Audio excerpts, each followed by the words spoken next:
আসসালামু আলাইকুম প্রিয় বন্ধুরা, আজকের ভিডিওতে আমি আপনাদের বলবো যে এই পৃথিবীতে কারোই কারণের এর মতো সম্পদ ছিল না। আমি আপনাদের বলবো কিভাবে হযরত মুসা আলাইহিসসালামের চাচাতো ভাই কারণ যাকাত না দেওয়ার কারণে তার সমস্ত সম্পদ সহ মাটির নিচে ডুবে গিয়েছিল। আমি আপনাদের এই বিষয়ে বলবো যা আপনাদের হৃদয় ছুঁয়ে যাবে ইনশাআল্লাহ। তাই ভিডিওটি শেষ পর্যন্ত দেখুন। আপনারা হয়তো জানেন যে মাটির নিচে সোনা, রূপা, হীরা, মূল্যবান পাথর, রুবির খনি আছে এবং সমুদ্রের নিচে অনেক জাই, পান্না, প্রবাল এবং মুক্তা আছে। কিন্তু আপনারা শুনে অবাক হবে যে এগুলো একসময় একক ব্যক্তির সম্পত্তি ছিল। এই পৃথিবীতে কেউ এত ধনী ছিল না এবং কখনো হবেও না। তার সম্পদ কিভাবে ছড়িয়ে পড়েছিল এবং কিভাবে তা মাটির নিচে এবং সমুদ্রের ভেতরে চলে গিয়েছিল, আমি আজ আপনাদের এই আশ্চর্যজনক গল্পটি বলবো। হযরত মুসা আলাইহিস সালামের চাচাতো ভাই এর নাম ছিল কারুন। কারণের ভাগ্য ছিল অনেক উঁচু। পৃথিবীর প্রতিটি কোণে তার গোদাম ছিল। তার নৌকা এবং জাহাজ প্রতিটি নদী এবং সমুদ্রে দলবদ্ধভাবে ভেসে বেড়াতো। তিনি পৃথিবীর প্রতিটি বণিকের একমাত্র ঋণদাতা ছিলেন। তিনি প্রতিটি ব্যবসার প্রধান ব্যক্তি ছিলেন। তিনি নিজেই ব্যবসা করতেন এবং প্রতিদিন লক্ষ লক্ষ টাকা উপার্জন করতেন।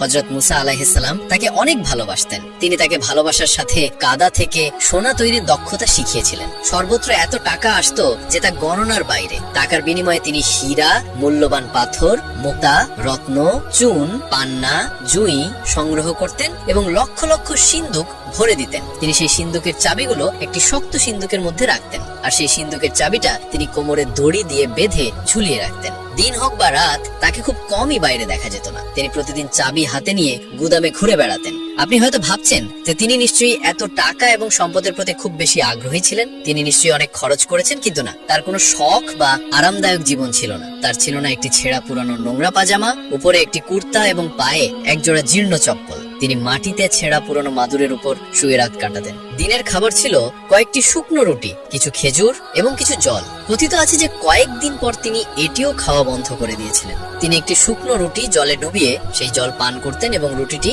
শুকনো রাখতেন। তার আত্মীয় স্বজন এবং বন্ধুরা বলতো, এত সম্পদ থাকা সত্ত্বেও কেন আপনি এত সমস্যার সম্মুখীন হন? আপনি কি অন্তত এক জোড়া জুতা বা একটি সুন্দর পোশাক কিনতে পারেন? কারুন হেসে বলল, বাহ, তোমরা তো দারুণ উপদেশ দিচ্ছ।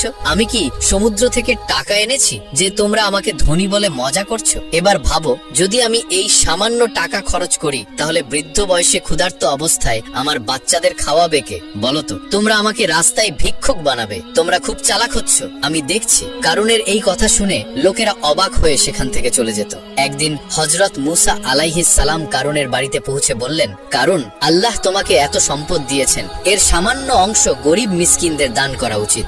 শরীয়তে নিয়ম আছে যে প্রতি 100 টাকার উপর 2.5 টাকা যাকাত দিতে হবে। আমি আশা করি তুমি অবশ্যই 100 টাকার মধ্যে কমপক্ষে 1 টাকা যাকাত হিসেবে দেবে। কারণ কিছুক্ষণ মুসার দিকে তাকিয়ে রইল এবং তারপর বলল, যাকাত কি? হযরত মুসা আলাইহিস সালাম বিনয়ের সাথে উত্তর দিলেন, প্রতি 100 টাকার মধ্যে 1 টাকা গরিবদের দান করো, এটাকে যাকাত বলা হয়। যদি অন্য কেউ এই কথা বলতো তাহলে কারণ অস্বীকার করত, কিন্তু হযরত মুসা আলাইহিস সালাম ছিলেন তার বড় ভাইয়ের মতো। তিনি কখনো তার অনুরোধ উপেক্ষা করেননি। এজন্যই তিনি মাথা নিচু করে কিছুক্ষণ চুপ করে রইলেন। তারপর তিনি মৃদুস্বরে বললেন, তুমি দেখতেই পাচ্ছ আমি খুবই দরিদ্র, আমার টাকার প্রয়োজন।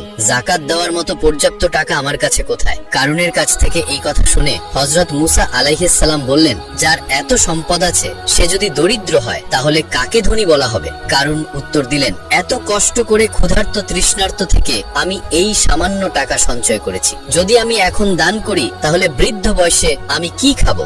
ভিক্ষা করা ছাড়া আমার আর কোনো উপায় থাকবে না। ভাই, আমাকে ক্ষমা করুন, আমি যাকাত দিতে পারবো না। হযরত মুসা আলাইহিস সালাম খুব দুঃখিত হলেন। তিনি বললেন, আল্লাহ তোমাকে এত কিছু দিয়েছেন যে তুমি সারা জীবন দান করলেও তোমার সম্পদ কখনো শেষ হবে না। হযরত মুসা আলাইহিস সালামের কাছ থেকে এই কথা শুনে কারুন জোরে হেসে বললেন, কেউ যদি না বুঝে দান করে তাহলে তার রাজ্য উড়ে যায় এবং আমার কাছে মাত্র কয়েকটি খোলস থাকে, ওদের উড়ে যেতে কতক্ষণ লাগবে? হযরত মুসা আলাইহিস সালাম বললেন, তুমি কি গরিব না ধনী? আমি তর্ক করতে আসেনি, আমি শুধু আমার কর্তব্য পালন করছি। যাকাত দেওয়া তোমার কর্তব্য, তাই আমি জিজ্ঞাসা করছি, তুমি কি যাকাত দেবে? অসহায় ভাবে কারুন বচসা শুরু করলে। ঠিক আছে, আমি আজ ভাববো, আগামীকাল উত্তর দেব। কারণের হৃদয়ে কোনো শান্তি ছিল না।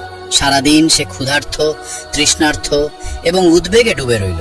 ভাবতে থাকলো মুসাকে কি উত্তর দেব। অনেক চিন্তা করার পরেও সে কোনো সিদ্ধান্ত নিতে পারল না।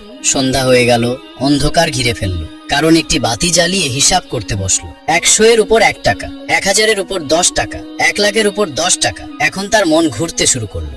সে আবার হিসাব করতে শুরু করলো। যদি 1,00,000-এর উপর 1,000 থাকে তাহলে 1 কোটির উপর 1,00,000। কারণ হঠাৎ পাগলের মতো চিৎকার করে উঠল, মূসা, তোমার কথা শোনার চেয়ে আমার বুকে ছুরিকাঘাত করা ভালো। আমাকে 1 কোটি টাকার উপর 1 লক্ষ জাকাত দিতে হবে। কেন? গরিবরা কি তাদের উপার্জন